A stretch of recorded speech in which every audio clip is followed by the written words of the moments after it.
Hey guys, it is Lily here from Crafting Through Mental Health, and we are going back in time a little bit to draw my life.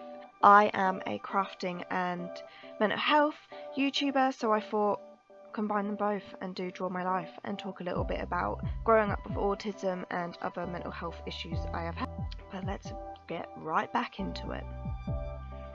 It all started in the 80s. My mum Karen and dad Mick met and got married. A year later they had my sister Emma, and then 16 months after that they had my brother Alex. These two were a handful, with winding each other up, but knowing they wanted another child they waited 7 years until 1996 and had me. At last the family was complete. I was a good baby apart from sleeping, but other than that I never really cried, was happy, and as a toddler I never had tantrums. The only issue was my speech. I talked, but not well at all. I wasn't making the right sounds. Specifically, I couldn't do frontal sounds, which is F, F, blah, blah, and ones like that. I started going to speech therapy at the age of 2. Annoyingly, a word I could not say until I nearly left. My brother, years ago before me, had gone to speech therapy as well, but his was due to glue ear, which affected his hearing. So my family thought it would be the same thing. But I was physically fine, which brought up some questions. The doctors told my mum it wasn't normal for a child to not have tantrums, which to her sounded crazy. Why change a happy child? Other issues popped up when I had bad separation anxiety when I went to nursery. In school I was behind. Reading and writing was never my strong suit. With my speech as well, I never really felt equal with my peers, something I still feel sometimes today. 7, they diagnosed me with autism, something my family never actually thought beforehand. Thing is, with the 90s and early 2000s, autism wasn't really as it is today. Most people, when you said autism, thought of Rain Man, which is a fabulous, brilliant movie which I definitely recommend watching if you haven't already, about a severely autistic man.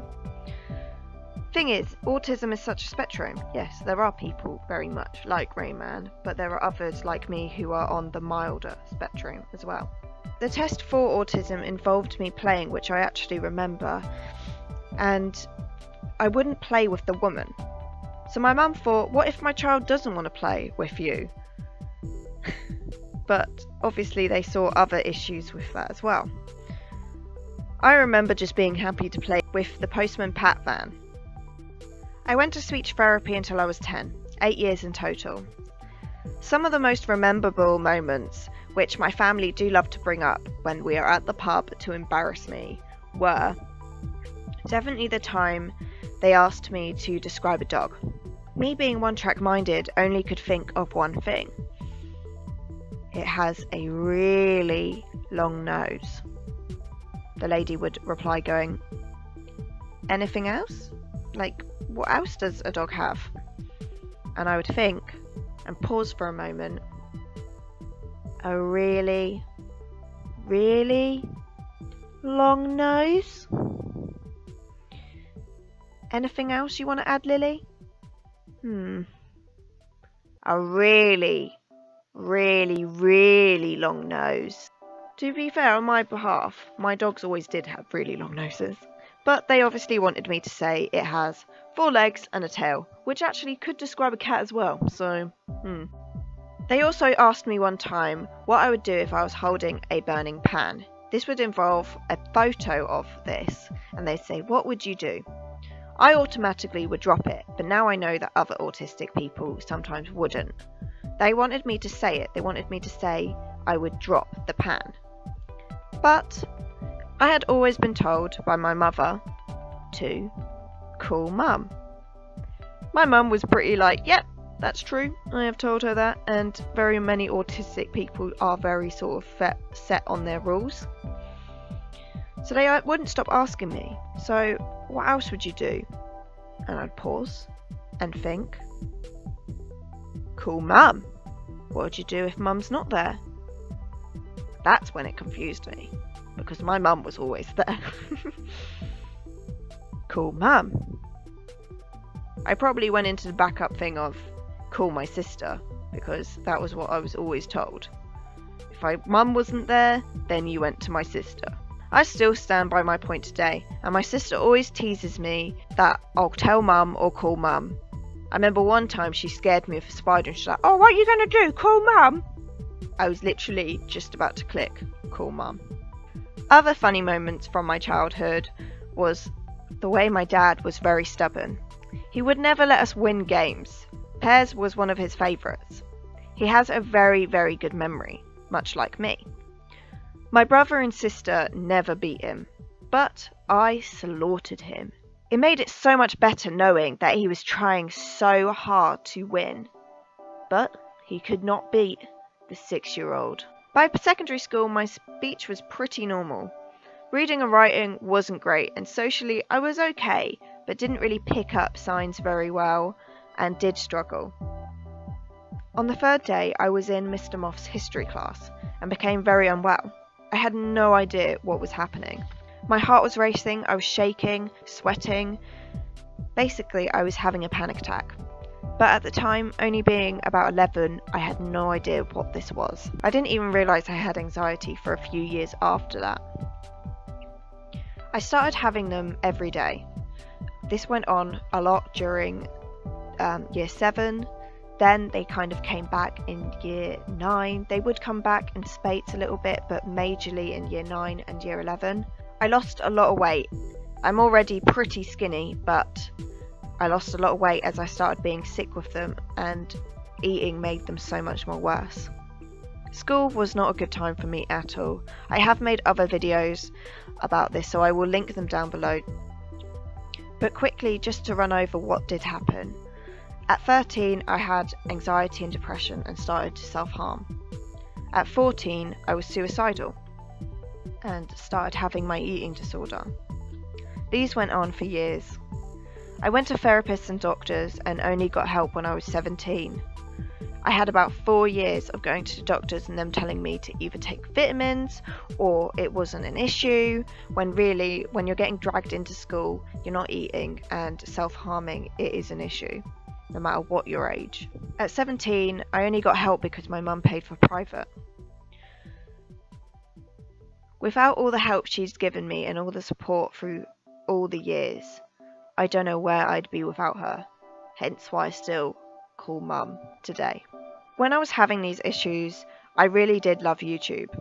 I would watch Solemn Girl X and Laura Legency, I probably slaughtered your last name, I am so sorry, who helped me understand what was going on mentally with me and made me feel so much less alone.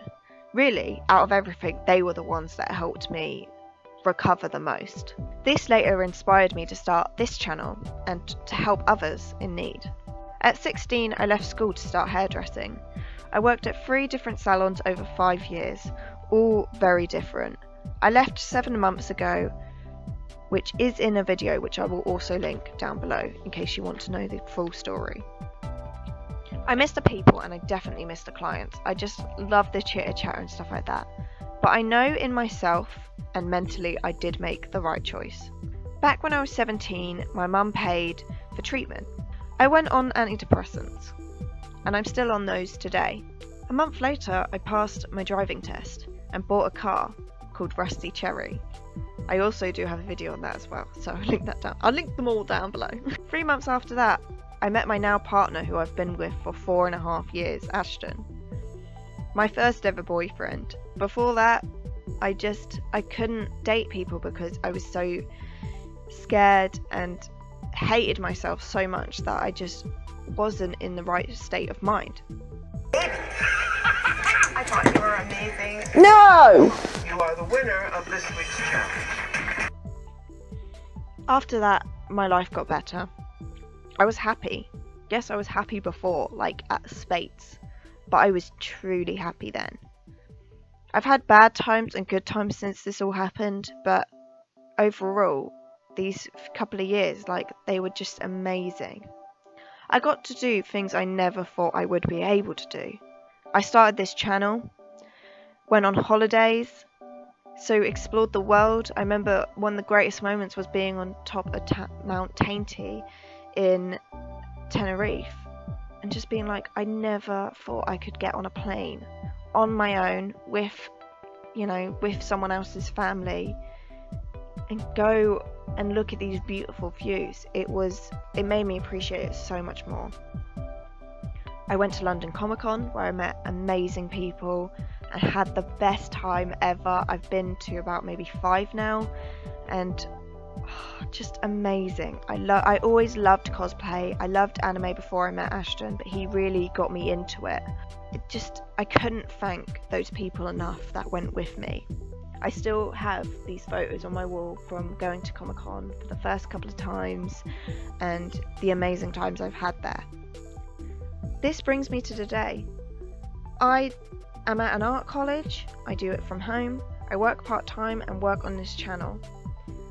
So thank you very much for watching till this point in the video. If you have watched all this way, let me know by popping watermelons down in the comments, and I will see you guys next week. Thank you so much for watching, and if you haven't already, please subscribe, as it will really help me out. I love you guys.